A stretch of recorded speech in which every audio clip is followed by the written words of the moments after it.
Hi hello, நான் உங்கள் சாய். போன எபிசோடில் மனசே ரிலாக்ஸ் ப்ளீஸ் அப்படின்ற புஸ்தகத்தில் வந்திருக்க சில கருத்துக்களை உங்களோட ஷேர் பண்ணிக்கிட்டேன். இந்த எபிசோட்லையும் அதே புக்கில் வந்திருக்க வேறு சில கருத்துக்களை உங்களோட ஷேர் பண்ணிக்கிறேன். இதில் ஆசிரியர் என்ன சொல்கிறாரு அப்படின்னா, இப்போது ப்ராப்ளம் அப்படின்ற ஒரு டாபிக் பற்றி சொல்கிறாரு.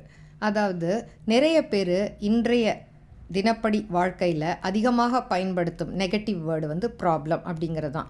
நான் அங்கே போனால் ப்ராப்ளம், எனக்கு இங்கே வந்தால் ப்ராப்ளம், எனக்கு வாழ்க்கையே ப்ராப்ளம், எனக்கு லைஃபே ப்ராப்ளம், எனக்கு வேலையே ப்ராப்ளம், வேலையை அதனால் விட்டுட்டேன், இந்த மாதிரி நிறைய பேர் சொல்கிறத நம்ம கேள்விப்பட்டிருக்கோம். இதுக்கு ஆசிரியர் ஒரு சின்ன கதையோட ஒரு விளக்கமும் கொடுக்குறார். என்ன அப்படின்னா, நீண்ட நாளாக ஒருத்தவன் வேலை தேடிக்கிட்டு இருந்தான். ரொம்ப சோர்ந்து போயிருந்த நேரத்தில் அவனுக்கு பத்திரிக்கை ஆஃபீஸில் நிருபர் வேலை கிடச்சிச்சு. ரொம்ப சந்தோஷப்பட்டான். முதல் நாள் வேலைக்கு போனான். அப்போ முதல் நாள் அவனுக்கு ஒரு அசைன்மெண்ட்டு கொடுத்தாங்க. அசைன்மெண்ட்டு, அதாவது துறைமுகத்தில் போர்க்கப்பல் ஒன்று நிற்குது, அதை பற்றிய செய்தி சேகரித்து கொண்டு வா அப்படின்னு ஆசிரியர் அனுப்புகிறாரு. அவனும் வேகமாக ஓடுறான். ரொம்ப டென்ஷனில் அவசரமாக ஓடுறான். ஏன்னா முதல் அசைன்மெண்ட் இல்லையா, ரொம்ப நல்லா செய்யணும் அப்படின்ற ஒரு எண்ணத்தோடு போகிறான். அங்கே போனால் போர்க்கப்பல் நின்றுருக்குது. அதில் அடுத்த நாள் சுதந்திர தின விழா கொண்டாட்டங்களுக்கு எல்லாம் ரெடி பண்ணிக்கிட்டு இருக்கிறாங்க. அப்போ சின்ன ஓட்டை அந்த போர்க்கப்பலில் இருக்குது. அந்த ஓட்டை தெரியாமல் அவங்க சுதந்திர தின விழா கொண்டாட்டங்களில் எல்லாம் ரெடி பண்ணிக்கிட்டு இருக்கும்போது ஓட்டை பெரிதாகி கப்பலுக்குள்ளே தண்ணி நிறைய வந்துடுது. அதனால் அதை சரி பண்ணுறதுல எல்லோரும் மும்முரமாக இருந்துட்டதுனால சுதந்திர தின விழா கொண்டாட்டங்கள் ஒன்றும் நடக்கலை. இவன் இந்த இளைஞன், நம்மளுடைய இளைஞன், அவன் என்ன பண்ணிட்டு வரான்னா புலம்பிக்கிட்டே வரான். ஏன் கெட்ட காலம், மாவு விற்க போனால் காற்றடிக்குது, உப்பு விற்க போனால் மழை பெய்யுது அப்படின்னு சொல்லிட்டு முதல் நாள் அசைன்மெண்ட்டே பிரச்சனைக்குள்ளாயிடுச்சு அப்படின்னு புலம்பிக்கிட்டே வரான். இதை சக நிருபர் அவன்கிட்ட ஏன்பா டல்லாக இருக்கேன்னு கேட்குறார். அப்போ இவன் சொல்கிறான், இந்த கதையெல்லாம் சொல்கிறான்.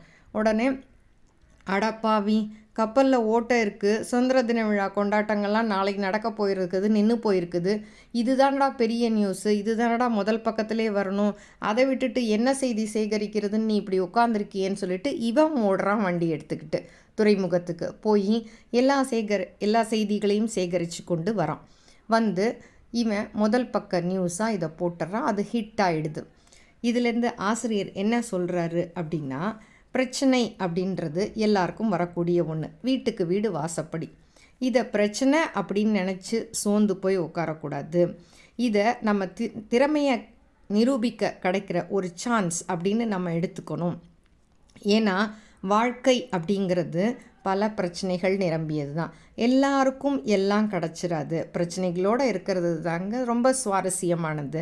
ஏன்னா ஒன்றொன்னா நம்ம சரி பண்ணுவோம்ல, இல்லைன்னா வெட்டியாக இருக்க மாதிரி இருக்கும் அப்படின்னு சொல்லிட்டு சொல்கிறாரு.